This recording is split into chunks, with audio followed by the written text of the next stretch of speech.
comic book people of the world, let's talk about the first issue to Naked Knight. This is published by Class Comics. It was written and illustrated by Sonny Victor. The story centers around the character of Dylan Prescott, which we don't know a whole lot about his past, with the exception that he's a pilot, and we're given a full page of his stats, which I found kind of interesting, because generally we never have something like this in the middle of a story unless it's somehow worked in. In this case, it was just kind of put there in one of the pages. Since he is a pilot, he's been out for a bit, so he's decided he wants to go out. In the middle of all of his shenanigans, he's attacked by an alien monster, and he somehow escapes, but it's never really explained how. He finds himself above Earth in a space station being examined by a blind scientist by the name of Dr. Madston and his Twinkie assistant Kevin, who happens to be his grandson. Apparently the government already knew about some sort of alien invasion or alien attacks and abductions taking place, and Dr. Madston appears to be working with the government, although he may have ulterior motives. Dylan is starting to exhibit superhero abilities. He's stronger, faster, more resilient to pain. He can exist in space without having any type of spacesuit, so he may be the answer to what the Earth needs right now to fight off this alien invasion that could kind of sort of be happening. There's really not a lot more explained to the big threat taking place, and I'm not really quite sure how Dylan is going to play into everything. Also, I'm not quite sure why he's naked throughout all of the exams. I mean, this is a Class Comics title, so there is going to be a whole lot of sexuality taking place, but I figure there should have been some sort of inner monologue box explaining that they needed him to be naked in order to examine him properly. This is a good starting on point for anyone out there that doesn't know a lot about the past of Class Comics, and for a possible new universe where storylines would take place with alien threats and invasions. There are many different multiverses in the Class Comics universe. This is one of them,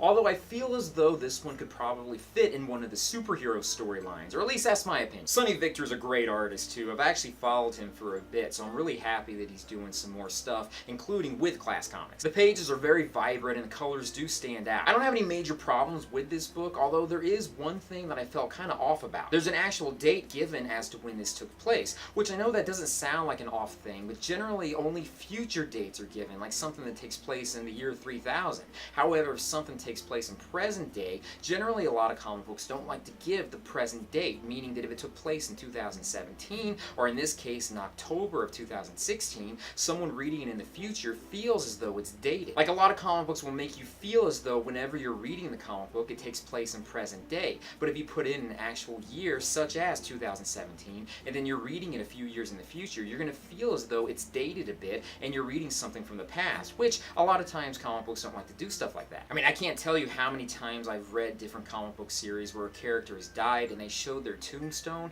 and the tombstone years were blurred out, because if they showed the actual years, then they would show that this took place like 30 years ago, way before you even started about reading comic books. But again though, this is a very minor issue. It's nothing really that big. It's just something that popped into my head. The issue itself is roughly around 40 pages, and it's in a PDF format. At the end of the story, we also have some pinup art for anyone out there that are interested in seeing what the characters' profiles look like. I imagine there's a huge story that's going to be intertwined with this, so I am excited to find out where it's going to go. I mean, there's a whole side thing going on with two cops who were abducted. I'm sure that's going to be explained in the future issues. At least I hope they will. Anyways though, if you're interested in getting this comic book, you want to go to classcomics.com and you can download it directly from them. But that's it for now. Thank you guys for watching me in this video. Be sure to check out my Patreon site when you get a chance. Check out my social media sites, my websites, and everything else out there. Peace, love, namaste, and I'll see you guys later. Peace.